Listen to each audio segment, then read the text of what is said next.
I've been dying to get back to this to do second part of Ruth because I want to talk about Boaz. Like I mentioned before, that yeah, it's pretty straightforward. Boaz is like the Christ figure in this story. He's the redeemer. He's the one that takes the broken, you know, seemingly hopeless case of Ruth and Naomi and gives them a fresh start. And I pointed out the last one, Naomi is kind of like the Christian of it. She's the believer who recognizes Boaz and his role, and she's bringing Ruth, the outsider, pointing her towards Boaz. And I think we need to look at this because people have noticed for a long time how just absurd the advice that Naomi gives to Ruth is. Like, no father is telling his daughter this is the good way to go.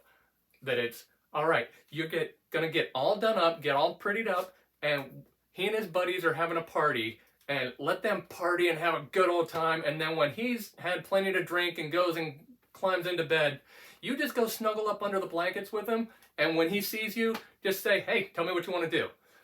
Like, this is terrible dating advice. Don't try this for relationships. But this is what's in there. And it probably sounded as crazy to Ruth as it does to us.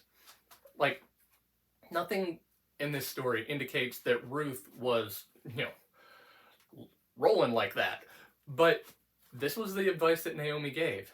And I don't know why. But you can read it, and it does all work out because Boaz is trustworthy. Boaz honors and respects her.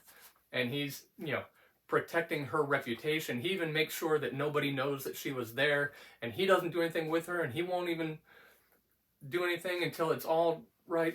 Boaz is trustworthy. Like, that's why this all works. And that's kind of the lesson that I'm seeing in this, and I want to take out of it.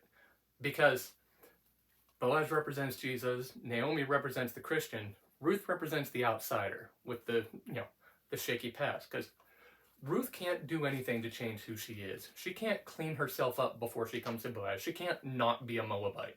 There's no way she can do anything. And all she can do is take this absurd sounding advice that all rests on we're completely trusting Boaz to be who we think he is. And that's what it's like when we're pointing unbelievers to Jesus. Because those of us who know him and have known him for a while know that he's trustworthy.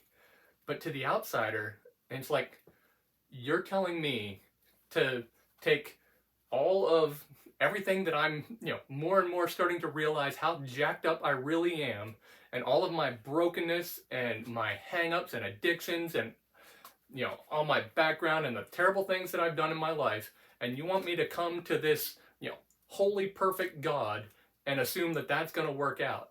Because if you read scripture, every time someone comes across, a glimpse of God and his perfection, their response is, well, great, I'm doomed. Like, there's no way my sinful self can be in the presence of this perfection.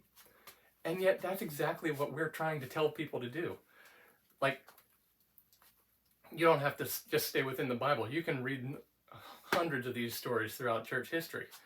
That it's people, as soon as someone starts to get a glimpse of God's holiness, you don't have to tell them that they're sinful. They know.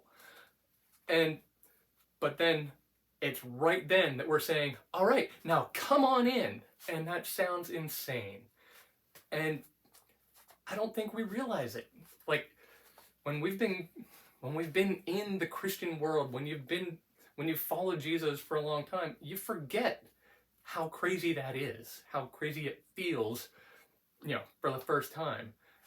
And that craziness is why there's such a common thing for people who are like, oh, well, I can't come yet. Like, I really want to come. I'd love to give my life to Jesus, but I got to clean myself up first. I got to take care of this. I got to, quit doing this thing. I got to break this addiction before I can come to church or something. And that's not how it works.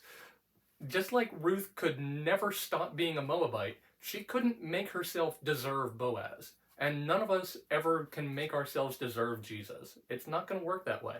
It only works because Jesus is trustworthy. Because he is who he says he is. And we can come to him as we are with all of the jacked upness. And he protects us, and he will, give us a fresh start. All the stuff that we see with Ruth and Boaz, like, that's how this works.